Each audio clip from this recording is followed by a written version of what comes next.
Hello. നമ്മൾ കേട്ടിട്ടില്ലേ, സമയം ആർക്കു വേണ്ടിയും വെയിറ്റ് ചെയ്യത്തില്ല, സമയം പോയിക്കൊണ്ടിരിക്കുവാണ്. എന്നാൽ അതൊക്കെ ഒരു തെറ്റല്ലേ?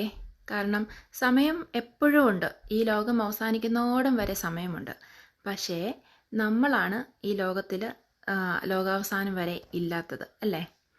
നമ്മളുടെ ലൈഫ് ഫിനിറ്റാണ്, അതേസമയം ടൈം ഇൻഫിനിറ്റാണ്. അപ്പോൾ അതുകൊണ്ട് നമ്മുടെ സമയം വൈസായിട്ട് യൂസ് ചെയ്യുക. നമ്മളെ വേറെ ആരുമായിട്ട് കമ്പയർ ചെയ്യാതിരിക്കുക. ഓക്കെ. ഇപ്പം എന്താ പറയുക, പശു പുല്ല് തിന്ന് ജീവിക്കുന്നു എന്ന് വെച്ച് ഒരു നായ്ക്ക് പുല്ല് തിന്ന് ജീവിക്കാൻ പറ്റത്തില്ല. അതുപോലെ തന്നെ ഒരു സിംഹം ഒരു ഹണ്ടറാണ്, അതുപോലെ തന്നെ ഷാർക്ക് ഒരു ഹണ്ടറാണ്. സിംഹത്തിന് ഓഷ്യനകത്ത് ഹണ്ട് ചെയ്യാൻ പറ്റുമോ? ഇല്ല.